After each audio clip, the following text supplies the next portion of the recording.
All right, Richard, here's what we're gonna do. We need a voice exemplar. I want you to say into this phone, there's a bomb in Centennial Park. You have 30 minutes.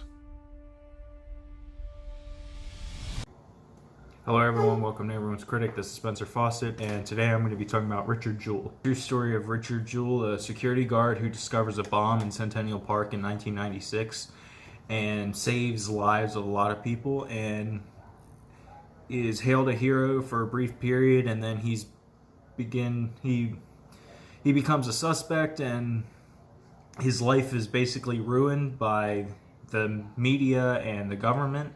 And it's very interesting and very devastating, so let's take a look.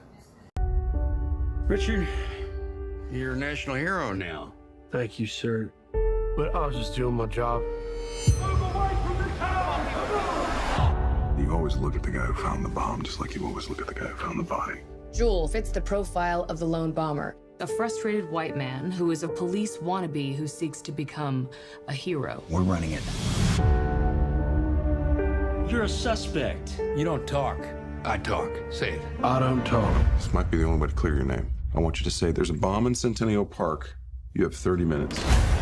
Stop trying to be their best friend. I was raised to respect authority. Authorities are looking to eat you alive. There's a bomb in Centennial Park. You have 30 minutes.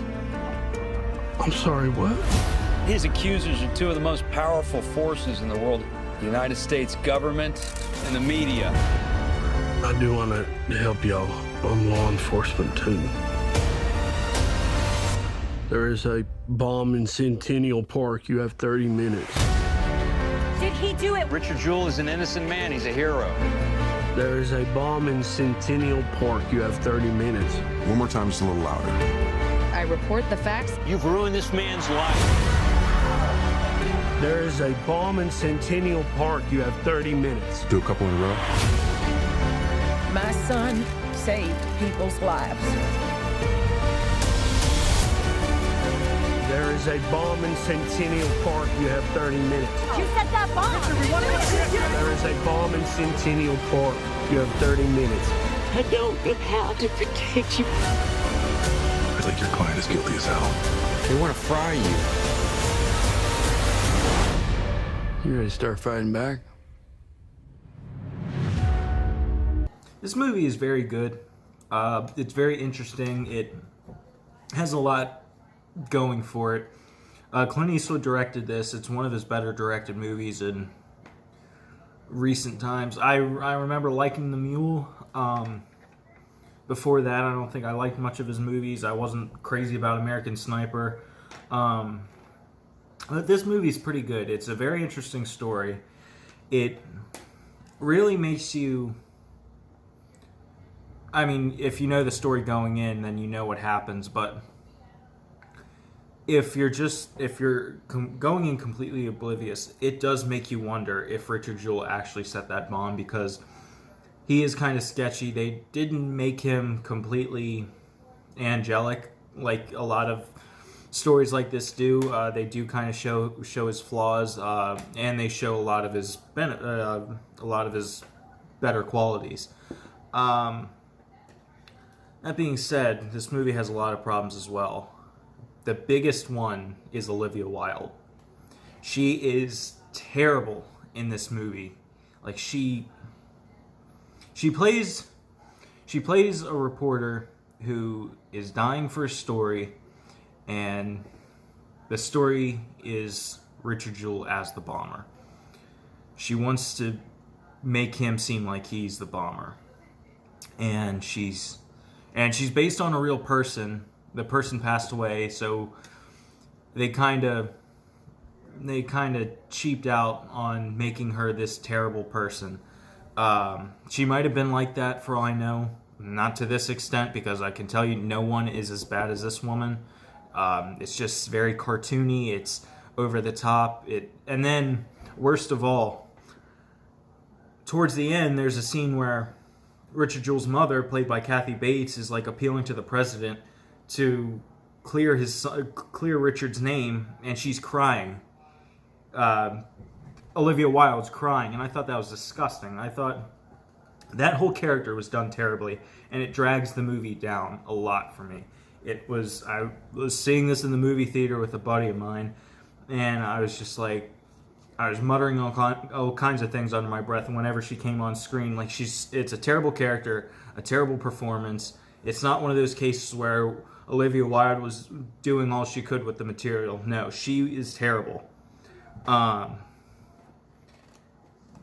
The other performances are pretty good. I think the next weakest performance is John Hamm, and it's because he's done this character before and with greater depth in other movies. He plays an FBI agent.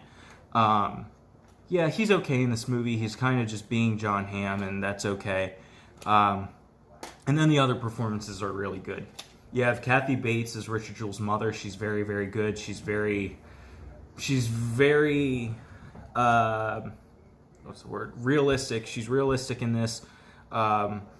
She has a genuine nature to her. She really wants the best for her son, and she's just under a lot of scrutiny because of him at the same time. Sam Rockwell is great. You know, my favorite actor, Sam Rockwell. He plays Richard Jewell's attorney, and they kind of have a history together. He used to work at his firm, and they have a good relationship. Sam Rockwell is playing sort of a different character than he's used to, and he does that very well. They have a nice rapport, and other than Paul Walter Hauser, who's who plays Richard Jewell, Sam Rockwell's kind of the star of this movie, because it's mostly, I think he has the most screen time alongside Paul Walter Hauser, and Paul Walter Hauser is very, very good. He's very convincing as Richard Jewell. I watched videos of the real Richard Jewell and like kind of make comparisons, and it's uncanny. Even the real Bobby Jewell, Richard Jewell's mother, was saying how realistic his performance was and that she thought she was watching him. The screenplay in this movie is good. It's unfortunately with a lot of Clint Eastwood directed movies, and he doesn't write the scripts to them, but the dialogue just always seems like it kind of is supposed to be funny at times, but doesn't always hit the mark, and that's kind of what's happening here. Not all of it, though, obviously, because it's not a funny movie. It's not supposed to be. Clint Eastwood does a good job of directing this. It's a very interesting story, like I said. It's done pretty well. It's entertaining. You'll be bored at some points of it. It's not like it holds you throughout most of the movie. There are a few scenes that kind of drag on and are unnecessary. It has a couple endings, which is a problem for movies. Rewatchability, I don't know. I haven't seen it more than once. It just came out on DVD, and I haven't been able to get the DVD, so I'll probably get the DVD and watch it once or twice, and then maybe that'll be it. Who knows? But it's not a bad movie. It's very good. It's very interesting. It's got a few captivating performances, so overall I give this movie an 8.1. If you can, check it out. If not, who knows? But thank you guys for watching. Make sure you like, comment, subscribe, and stay tuned for my next video. Thank you.